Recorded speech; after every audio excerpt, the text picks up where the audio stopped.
Hello. So, I grew up in America, in the deep south, in Louisiana, and I moved here to Australia when I was 9 years old in 2010. I feel like 9 years old is just that sweet spot where moving like crushes you. It was a bit difficult the first few months for my family in Australia. Obviously, there's a huge culture shock. I had to leave all my friends and family behind. My friends behind. My family came along.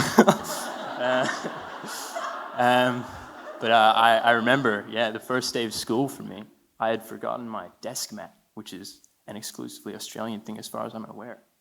And I got bullied the first day of school for not having a desk mat, which is the lamest thing to get bullied over. Didn't have my desk mat. So we were kind of settling in, and it's kind of bumpy. It's all right. I remember I'm home from school one day, and I'm watching my favorite TV show, Kung Fu Panda. The voices were kind of different, because it's just the TV show. And they can't afford the real actors. Dad is out at work. Georgie, my sister, is out at netball training. Joe and Charlie, my other siblings, are coming home from high school. And my mom just turned the oven on and went out up the street to get something for dinner or something. And I'm sitting there just watching Kung Fu Panda.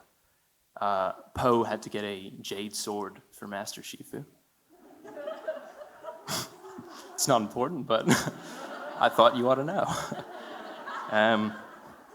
I'm watching Kung Fu Panda when I hear a knock at the door, which is a little strange because everyone in my family has house keys and I also have no friends.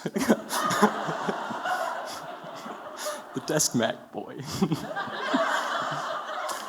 And so I go up and I open it and there's this young couple just standing there, probably like my age right now.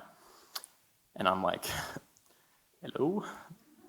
And they say, hi, Ray, we're John and Kathy. I forgot their names. It doesn't matter. Where's so-and-so? And is it all right if we come in because your mom just sent us down to check on you because your brother and sister just got in an accident up the road? And I'm like, all right, strangers. I'm not just going to let you into my house. I'm not an idiot. I've prepared for this moment. So I ask them, I say, what are my brother and sister's name? And they say, Joe and Charlie. Fuck. I'm all out of security questions. So on the fly, I just make up a new one. I'm like, what's my mom's name?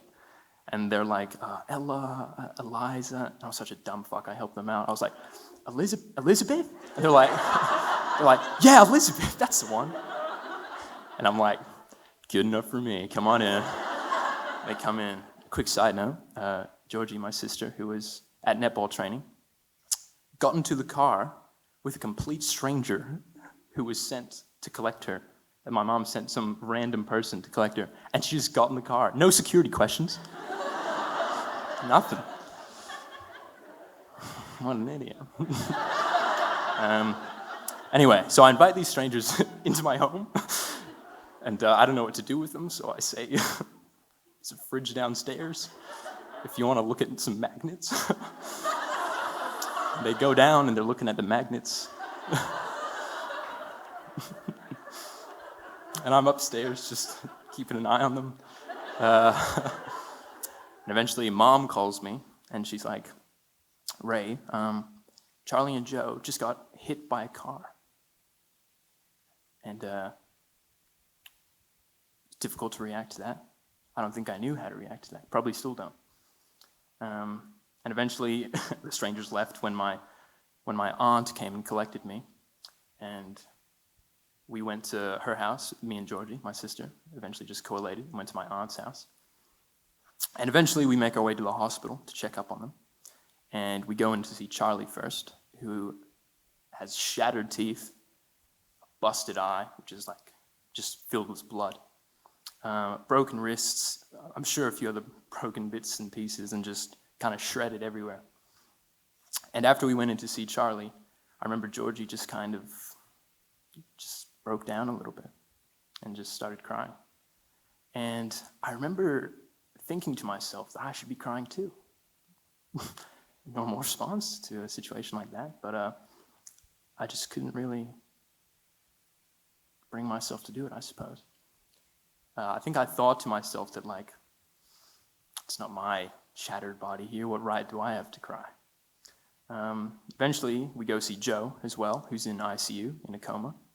And the whole family's there this time.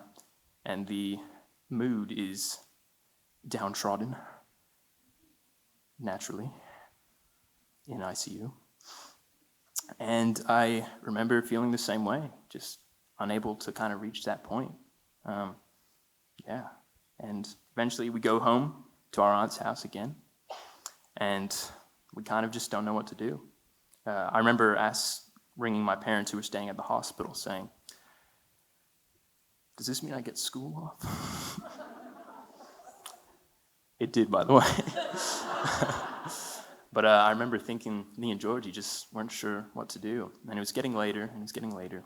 And I remembered something. The oven was still on at home. And so I do an equation in my head. Joe and Charlie get hit by a car. The house burns down. All within probably 12 hours of one day.